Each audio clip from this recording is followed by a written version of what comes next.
Sveiki, čia specialus ELTA 106 metų žinios ir kartos projekto pokalbis, kuriame kartu su buvusiais naujienų agentūros ELTA komandos nariais ir žurnalistais kalbamės apie tai, kaip žiniasklaida keičiasi bei apie žurnalistų vaidmenį svarbiausiuose šalies politiniuose procesuose ir įvykiuose. Tai šiandien laidoje pas mus vieši buvęs ELTA's redaktorius pavaduotojas Benas Brunalas. Dabar jis dirba Delfi politikos apžvalgininku. Labas, Benai. Labas, Ūla. Pradėkim, šiaip tu žiniasklaidoje dirbi tikrai ne vienus metus, matei skirtingų tų procesų, kas liečia ir, ar ne, iš žurnalisto perspektyvos, taip pat redaktorius perspektyvos, matei ne vienos vyriausybės pasikeitimą, visas politinės perturbacijas, skirtingose valdančiose daugumose ir panašiai. Per šią kadenciją turbūt turim tikrai neeilinį įvykį, keičiasi jau trečia vyriausybė, šitų nuolatinių ar ne pasikeitimų ir priežastys ir akstinai turbūt tau yra gerai suprantami, tu vis tiek tos procesus iš arti stebi. Mes matėm, per šitus porą metų tikrai tų įvykių buvo nemažai. Tai pirmiausia, turėjom koalicijai partiją, su kuria bendradarbiavimą, su kuria netgi socialdemokratai įvardino, kad tai yra sudėtingas. Turėjom įvairių ar ne korupcijos skandalų, teisėsaugos tyrimų pradėtų dėl aukščiausių šalies vadovų ir panašiai. Visą tą kontekstą matant, suprantame, kad fonas tas visuomeniai keliamas tikrai yra neigiamas. Tai tavo vertinimu ir iš tavo patirties, kaip visi šitie procesai ar ne vykstantis per šitą kadenciją jau paveikia visuomenės pasitikėjimą ne tik atskirais politikais, bet ir mūsų politinė sistema kaip vienio ir kiek to mes efekto jaučiame dabar ir kiek mes jį dar pajausime per ateinančius rinkimus, kurie mūsų laukia. Tai kitais metais ir savivaldos rinkimai, o dar po poros metų Seimo rinkimai. Sakai, kad suprantamos priežastys, kodėl keičiasi šitie kartų performuluota dauguma vyriausybė, būtų gerai žinoti tas tikrasias priežastis, kodėl buvo ilgai laukiama tų pokyčių, kodėl būtent dabar. Tai dažniausiai, kaip politikoje įprasta yra, gali daugiau analizuoti, pateikti savus vertinimus, interpretacijas, o tos tikrosios priežastys, jų visą laiką būna labai daug, jos lieka kažkur, ar ne? Ten patys sprendimų priėmėjai gali būti, kad ir patys iki galo neaiškiai, jeigu retrospektyviai žiūrint, atsakys tau kažkada po 5 metų, o kas buvo tas paskutinis akmenukas, kuris privertė atlikti vieną ar kitą žingsnį. Bet taip, judesiai politinėje arenoje, politikų skandalai, kuriuos jie įsivelia, didesni pokyčiai, jie bet kuriuo atveju palieka tam tikrus įspaudus visuomenės atmintyje, vieni būna šiek tiek didesni ir ilgalaikiai, kiti trumpesni, pasimiršta po mėnesio. Štai irgi klausimas yra, kaip šitą estafetę, kada mes turim jau trečią premjerą, jau be 5 minučių po tų pačių Seimo rinkimų, kaip visą šitą estafetę prisimins, tarkim, žmonės po 5 metų. Tai daug dalykų suapvalės, daug situacijų bus suapvalintos, galbūt kažkokia tai emocija, teigiama, neigiama, kai kas galbūt bus atsimenama su tam tikra ironija, o kai kas paprasčiausiai tiesiog išnyks. Ir tik tais politikos analitikai, studijas atliekantis, kokie autoriai detaliau apie tai gvildens. Bet žiūrint konkrečiai apie situaciją, kurią klausi, tai logiška manyti, kad tai labiau tokia neigiama kontekstą, ar ne, kuria, nes patys ir pokyčiai jie ateina ne iš gero gyvenimo. Tarkim, mes turime Gintautą Palucką, kuris pabuvo nepilnai metus premjeru. Jis pasikeitė ne dėl to, kad iš gero gyvenimo žmogų ir politiką prispaudė aplinkybės iš spintos, tamsios, ištrauktos istorijos, kurių veikiausiai pats Gintautas Paluckas net sapnuoti nenorėdavo naktimis, bet jos pasivijo ir iškrėtė jį iš premjero kėdės. Tam tikra situacija, jau šiek tiek kitoniška, mes matome ir su Inga Ruginienė ir jos rotacija su Mindaugu Sinkevičiumi. Tai čia galima įvairiai spekuliuoti, jei viskas būtų buvę gerai su ministrė pirmininkė ir jei netgi būtų atsisakyta tos koalicijos su ilgai apmąstyta Nemuno aušra, jei premjerė būtų dirbusi gerai, nebūtų susilaukusi klausimų, ar ją būtinai būtų buvę tekę pakeisti. Tai reiškia irgi ne iš gero gyvenimo. Tai ta emocija natūraliai persiduoda visuomeniai, kad kažkas yra negerai, kad štai politikai gali nesusitarę, nesugeba, trūksta kompetencijų, įsijungia dar socialiniai tinklai, kurie ten iš vis faktai tampa nebebūtinai faktais, o emocinėmis interpretacijomis aplipdo visą situaciją, tai žmonės taip dažniausiai pasitinka su neigiama konotacija. Tik vėlgi grįžtu prie to, ką jau minėjau, klausimas, kaip tai bus atsimenama po tam tikro laiko. Apie tą atsiminimą būtent, kalbė ar ne apie tuos apgludintus kampus. Čia turbūt, ar ne, mes kalbame apie vyriausybės, ar ne, pasikeitimus, perturbacijas, tam tikrus, ar ne, tarp partnerių koalicijos įtampos, bet labai svarbus aspektas ir turbūt ką pastarosius mėnesius ir žiniasklaida labai daug rašė, tai būtent politinės korupcijos skandalai. Čia vėlgi minėjai buvusi premjerą Gintautą Palucką, dėl kurio irgi ikiteisminis tyrimas yra pradėtas veiklos. Kiti mūsų parlamentarai, Kazys Starkevičius, konservatorius, taip pat ilgametis buvęs demokratų lyderis Saulius Skvernelis irgi yra įsivėlę į kito pobūdžio, bet irgi didelės apimties korupcijos bylas.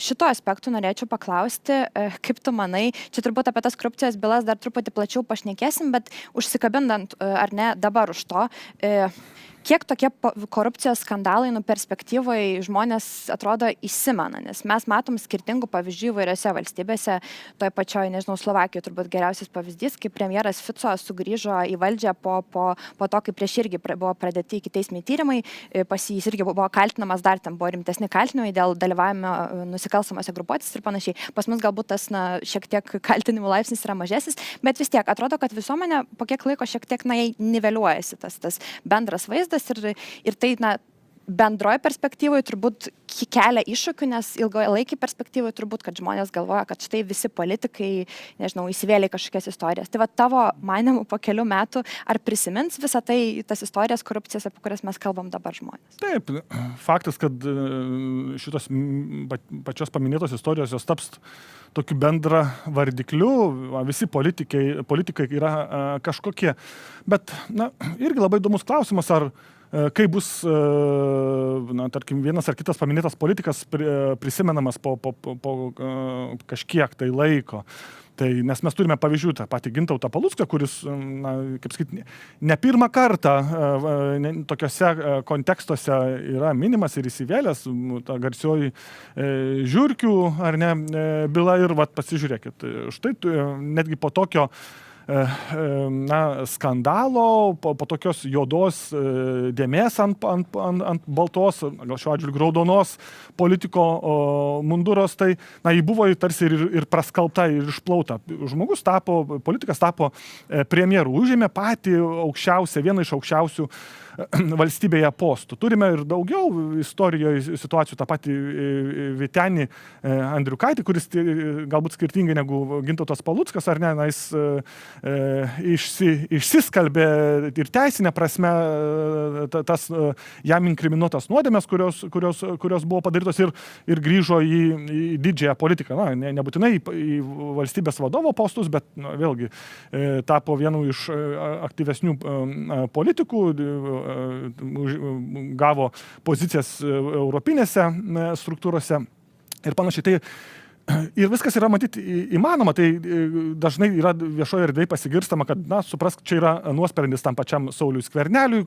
Jis pats taip yra sakęs. Ir pats yra sakęs, bet, aš vis tiek, kad ir banaliai skambanti tą tezę, aš vis tiek laikausi jos, kad, niekada nesakyk niekada, ypač politikoje. Visą laiką gali visaip nutikti, ypač, kad to paties Sauliaus Skvernelio ta perspektyva ir pabaigti pabaiga visos šitos istorijos dar nėra iki galo aiški. Tai koks bus galutinis sprendimas. Faktas yra tas, kad pats procesas jį kaip politika dusina, kaip politika, kurio pati tapatybė buvo labai stipriai susieta su teisingumu, su vagių gaudimu ir blogiukų medžiojimu. Buvęs generalinis komisaras ateina su lozungu, na, mes čia išvalysim ir padarysim tvarką, mes čia esame profesionalai ir skaidrumo standartas yra pats aukščiausias ir štai bam, toks ant galvos ir ant pečių nukrenta šlapias maišas, kuriame tau inkriminuojami, na, siaubingi dalykai, ar ne pati istorija, nebūtinai tiesiogiai, kuri rišasi su galimais ten Skvernelio veiksmais, na, bet ji yra labai, atrodo, masyvi. Narkotikai, ten auksas, labai sprogmenys, stambios pinigų sumos. Pačiame kontekste tai atrodo labai stipru. Ir, na, vėlgi, taip pirma reakcija, tai natūraliai gali būti, na, jau tikrai jau po viso šito, Saulius Skvernelis neišsisuks. Bet niekas nežino, kaip viskas pasibaigs. Politikoje ta gravitacija, kaip mes turime, ar ne, na, realybėje yra žemės trauka, ji, nu, iš esmės, tu gali kaip nori ją interpretuoti, bet ji bus tokia, kokia visą laiką buvo milijonus metų, ar ne. Politikoje nebūtinai gali viskas apsisukti, na, tarkim, tampa auka, atsiranda tas atgailavimas, mea culpa, žmonėms akį patraukia nebūtinai racionalūs dalykai, gali patraukti emociją, na, ir daugybė kitų dalykų. Na, o labai įdomu bus būtent su Sauliaus Skvernelio atveju, nes aš tokią istoriją dar prisiminiau čia neseną, kai tik pasirodė faktai, jie daug ką nustebino ir man įstrigo vienas pokalbis su vienu konservatoriu, aišku, jo pavardės neįvardinsiu, nes paraleliai, kaip prisimenam, buvo ir Kazys Starkevičius, ir Saulius Skvernelis. Tai vienas konservatorius sako, nu, kad Kazys dar taip tarsi tokia nuostaba, bet ne tokia didelė. Nu, bet kad Saulius galėtų šitaip į tokią istoriją būti įsivėlęs, tai jau suprask, netgi patys saviškiai negalėjo patikėti, kad ponas Skvernelis galėtų į tokią istoriją būti įsivėlęs. Tai vėlgi labai stipriai rodo, kaip stipriai, koks stiprus pokytis čia įvyko, šokas tam tikrą prasme. Mes kalbam turbūt ar ne labai stipriai apie įvaizdžio pokyčius konkrečių politikų atžvilgių. Taip, čia kur mes kalbėjome apie tos ar ne žiūrovams, apie sprogmenis, apie, žodžiu, cigaretes, didelės pinigų sumas, vėlgi mes kalbame apie tą valstybinę korupciją, galimą korupciją valstybinė augalininkystės tarnyboje. Čia vat ir norėjau paklausti, čia metų pradžioje, nes teisėsauga apie kratas augalininkystės tarnyboje pernai gruodį paskelbė, tai ne iš žiniasklaidos išėjo, bet metų pradžioje čia pas mus nuskambėjo, kad apie tai, kad Seime vyksta kratos, būtent šių parlamentarų kabinetuose. Čia turbūt paklausiu taip, kalbėjom apie tai, ar ne, kad abu politikai yra tikrai labai autoritetingi ir dėl to atrodo net ir kolegas nustebino, ypač ponas Skvernelio atvejis, tai yra žmonės, būtent ponas Skvernelis atėjo su antikorupcinė darbotvarkė, tai yra žmogus, kuris atėjęs iš tų teisėsaugos struktūrų, Kazys Starkevičius, ilgametis konservatorius, Sąjūdy dalyvavo, tai yra žmonės, kurie turi reputaciją ir autoritetą ir kartu tai yra žmonės, kurie, na, yra labai ryškus tradicinių tų partijų atstovai, tai mes kalbame apie konservatorius, demokratus taip pat. Dabartiniam kontekste, kai mes matom ir Europoje, ir Lietuvoje tą patį procesą populistinių įvairių jėgų stiprėjimą, kokią tu matai grėsmę, kai tradicinių partijų, tokių tų klasikinių atstovai įsipainioja tokias korupcijos istorijas, ar tai kelia didelės rizikas bendram tam politinės sistemos stabilumui, nes atrodo žmonės galvo, štai visi, kurie čia tradicinėse partijose, čia vagis, aš ieškosiu kažkokių, taip sakant, naujų gelbėtojų. Na be abejo, bet koks korupcijos aktas, kuris yra pasiekia viešąją erdvę, galimas korupcijos aktas, bet koks inkriminavimas, jis tikrai prie stabilumo ir pasitikėjimo valstybės institucijomis, turiu galvoje Seimą, vyriausybę, tikrai neprisideda prie pasitikėjimo apskritai politikais. Tada stiprina tą suvokimą, vaizdinį, kad politika yra pelkė kažkokia, kur ten politikai žmonės ten lopsta iš paprastų žmonių sunkaus darbo ir panašiai. Tai be abejo, na, čia kad kalbėti, kad tai kažkaip neigiamai nepaveikia, nėra daug pagrindo. Na, kita vertus, na, reikia sutikti, kad tarkim, tokių politikų, nebūtinai būtent šių konkrečių, bet apskritai politikų iš vadinamųjų konvencinių arba pagrindinių partijų identifikavimas jis gali rodyti ir kitą signalą, kad na, nėra taip, kad dar ne, ką ypatingai pačios paminėtos antisisteminės jėgos sako, kad vat, yra elitas, kuris ten užvaldęs valdžią ir čia mums korumpuotas, jo dvigubus standartus taiko ir visa inkriminacija tenka mums. Na, sistema parodo, kad yra lygiai teisinga visiems ir kad institucijos dirba, kad valstybė yra pajėgi užkardyti veikas, kurios nederi su įstatymais ir panašiai.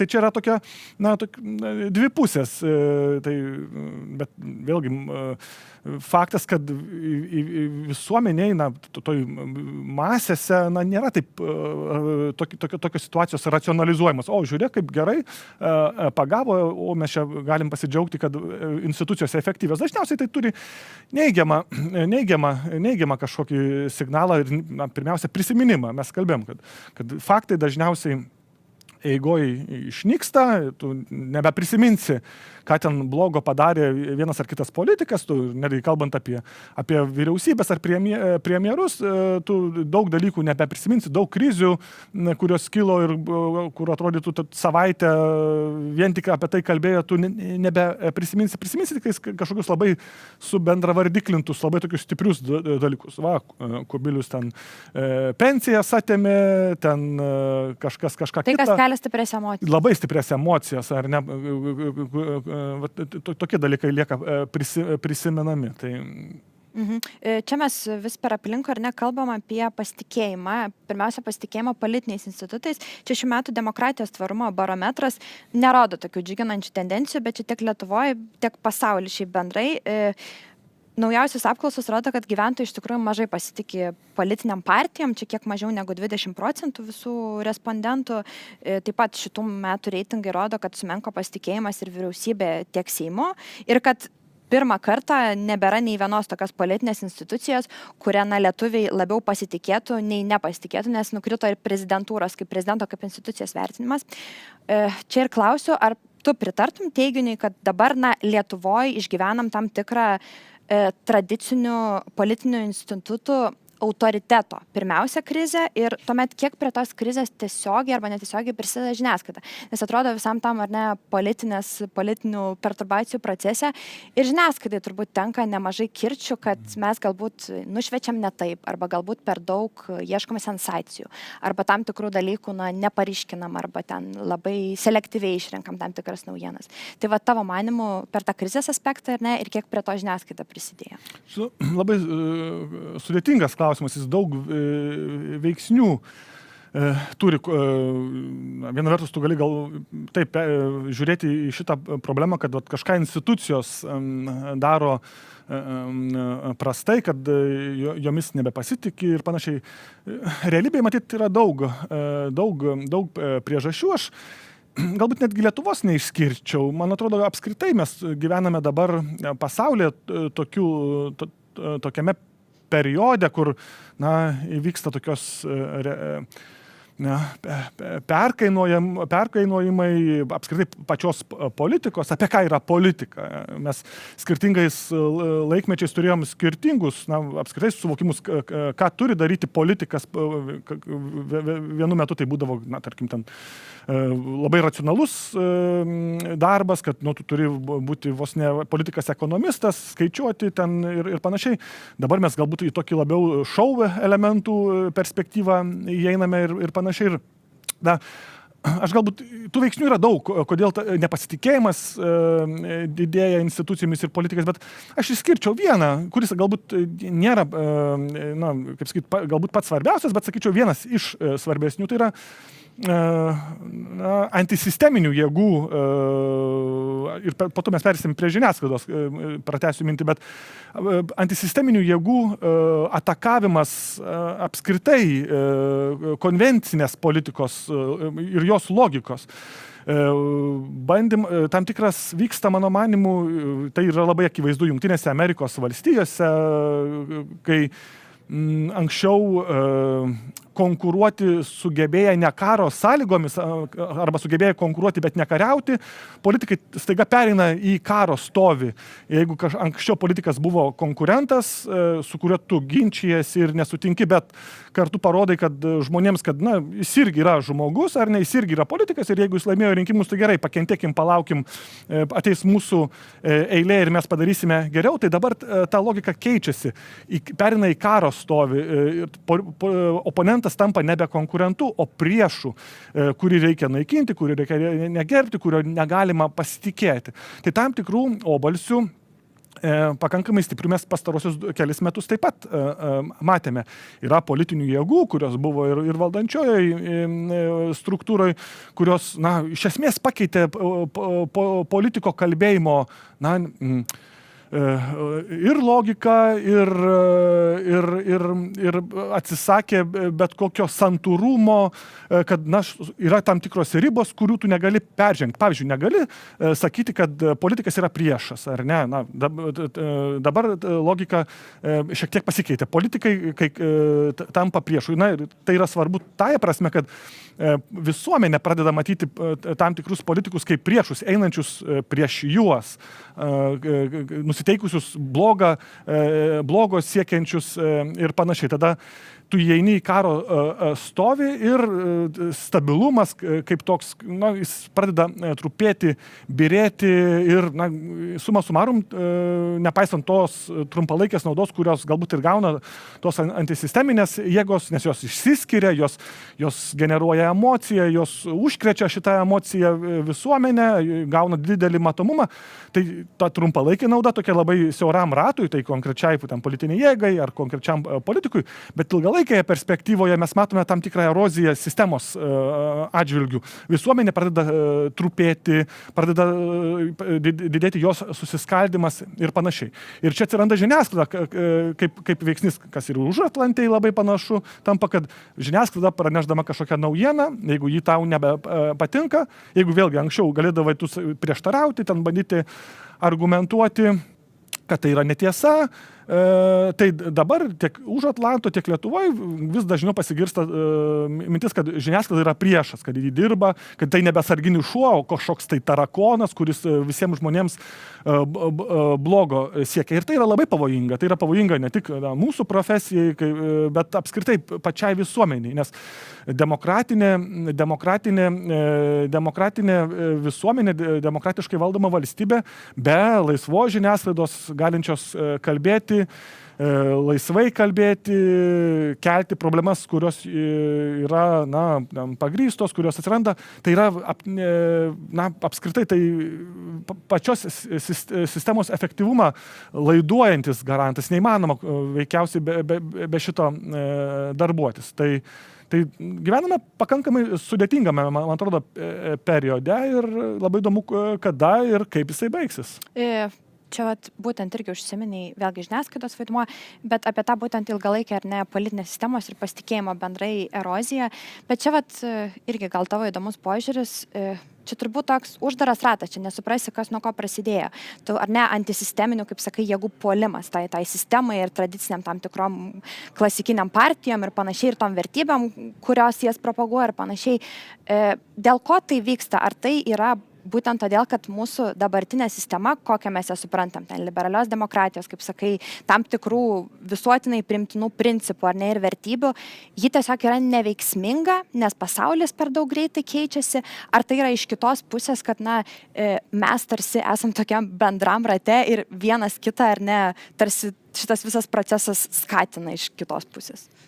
Viena vertus gali tai aiškinti, kad pasikeitė apskritai medija erdvė, socialiniai tinklai, kur kas paprasčiau Ir čia kalba eina ne tik apie politikus bendrai, mes turim tą žodį influencerius, ar ne, kurių siekis yra bazinis pasiekti kuo didesnį ratą žmonių. Ir dabar klausimas yra, kokiu būdu tu tai padarysi. Politikoje, jeigu vėl grįžtumėm į politinį lauką, tai yra rašytos ir nerašytos taisyklės. Rašytos tai yra apibrėžtos ten įvairiausiais dokumentais ir tuo pačiu baudžiamuoju kodeksu arba kitais teisiniais reguliavimais, ko tu negali daryti, ar ne, ten negali kažkokių konkrečių dalykų. Bet yra dalykų, dėl kurių yra sutarta ne raštu, o tiesiog susitarimo tokio nebylaus pagrindu.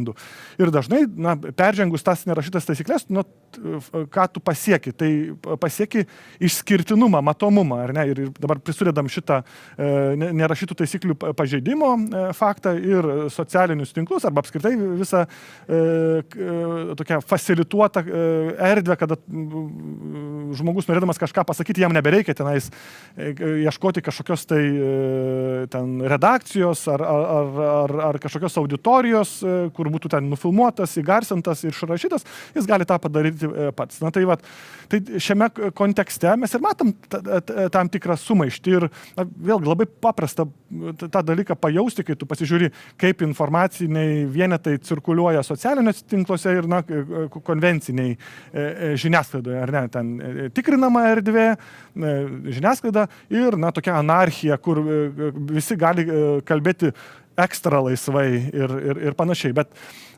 tas vėlgi siekis išsiskirti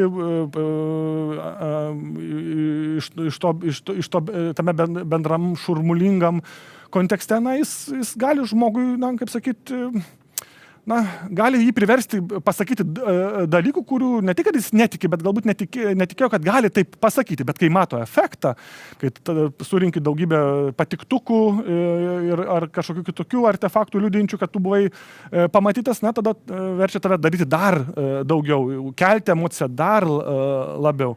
Na ir vėlgi, tai nėra, kad tai neturėtų kainos, tai dažnai tai turi kainą visai visuomeniai. Tai yra vėlgi, mes tada įeiname į erdvę, kur labai sunku apibrėžti taisyklėmis, o dažnai taisyklės yra skirtos tam, kad mes gyvendami krūvoj, turėdami daug įvairių nuomonių ir vertinimų, neišsitaškytumėm, kad gyventumėm tvariai, kiek įmanoma, ar ne, kad vėlgi grįžtų prie tų savokų, kad nekariautumėm, o konkuruotumėm, idėjom konkuruotumėm ir panašiai.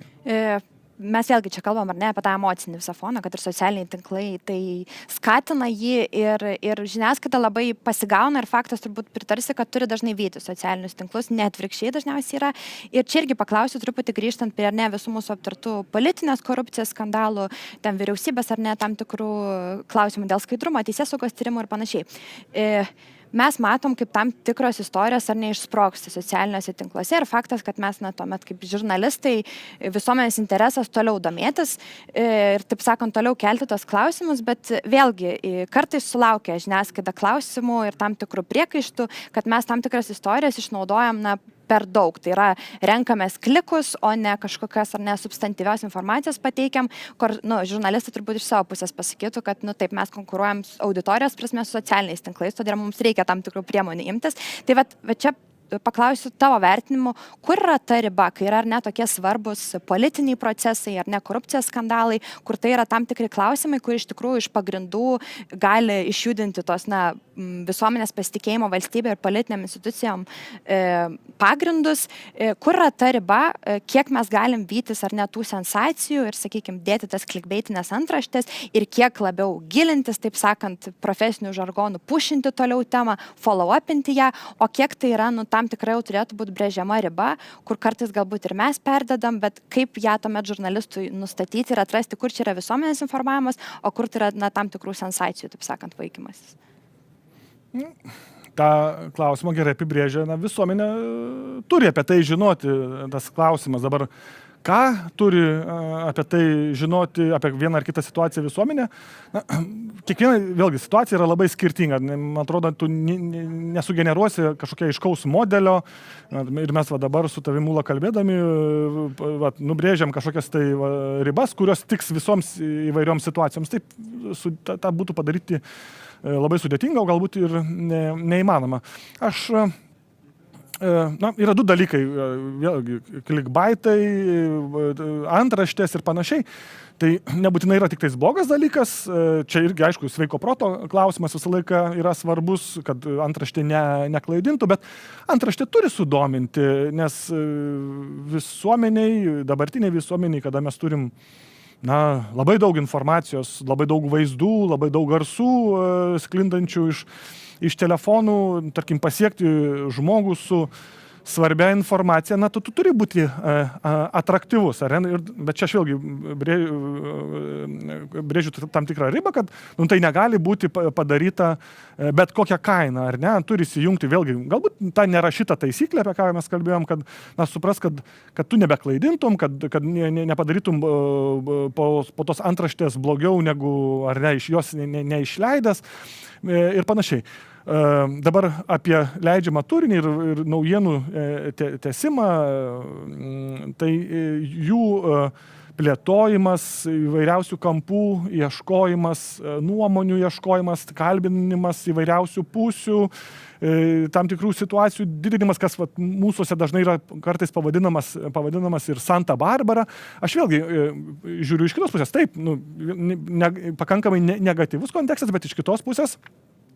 O kaip tada žmogui, visuomeniai žinoti apie patį politinį procesą, ar ne, sužinoti tas visas detalės. Nes teoriškai galima, kai viskas pasibaigs, mes parašysime žinutę trumpą, viską gražiai struktūruotai, kažkas redakcijoje galbūt patį procesą seks, bet nieko neišleis, nenorėdamas ten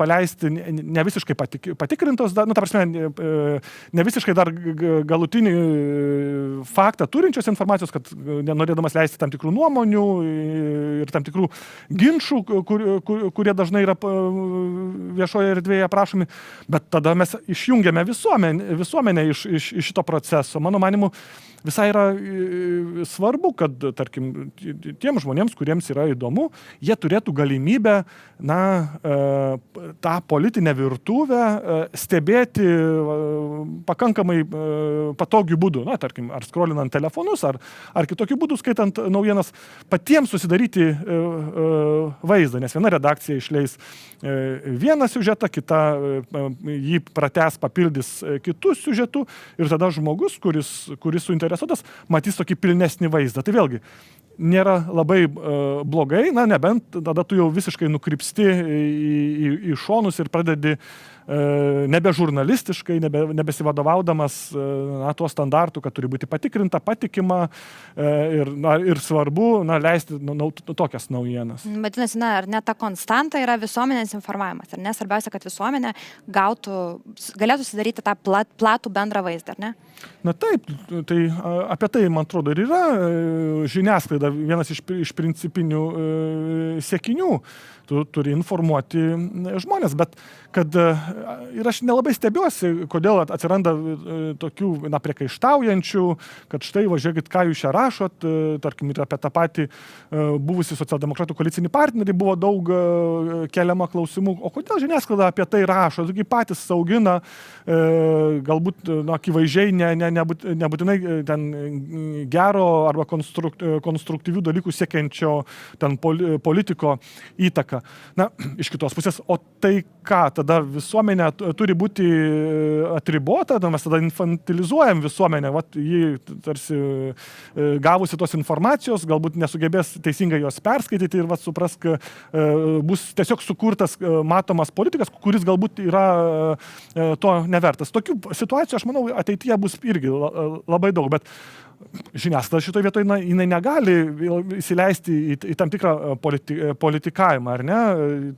Jeigu matai, kad vyksta procesas, jeigu jis yra svarbus, o tos situacijos apie tą buvusį koalicinį partnerį procesas buvo svarbus, tai buvo politinis objektas ar subjektas politiniai virtuviai, jisai turėjo jo sprendimai ir sprendimai apie jį turėjo įtakos visai Lietuvos politiniai sistemai, tai tu negalėjo apie jį rašyti ir galbūt tikrai verta rašyti ir netgi kai kurias detalės, nes tada tu vėlgi gali susidaryti vaizdą apskritai, apie ką yra politinis gyvenimas. Kitaip tariant, Santa Barbara, aš į kabutėse sakau, tai nebūtinai yra tik tais emocijų kažkoks generavimas, pabandant parodyti visuomeniai kažkokią tai dramą, vien dėl dramos. Ne, toje dramoje, o politikoje dramos visą laiką buvo, yra ir bus, esama daug pakankamai reikšmingų detalių, kurios ir formuoja bendrą paradigmą, veiksmą tiek eiliniam stebėtojui, tiek analitikui, kuris galės susidaryti pagrindą ir turės turinio padaryti tam tikrus vertinimus, ar jis tai vertina gerai ar blogai ir panašiai. Tai šia prasme žiniasklaida užsima labai svarbių konspektavimų tos kiekvienos dienos politikoje. Tai tikėkime, kad šitą vaidmenį atliks tinkamai ir toliau. Ačiū tau labai, Benai, kad buvai. O jums, mėly žiūrovai, ačiū, kad žiūrėjot ir iki kitų kartų.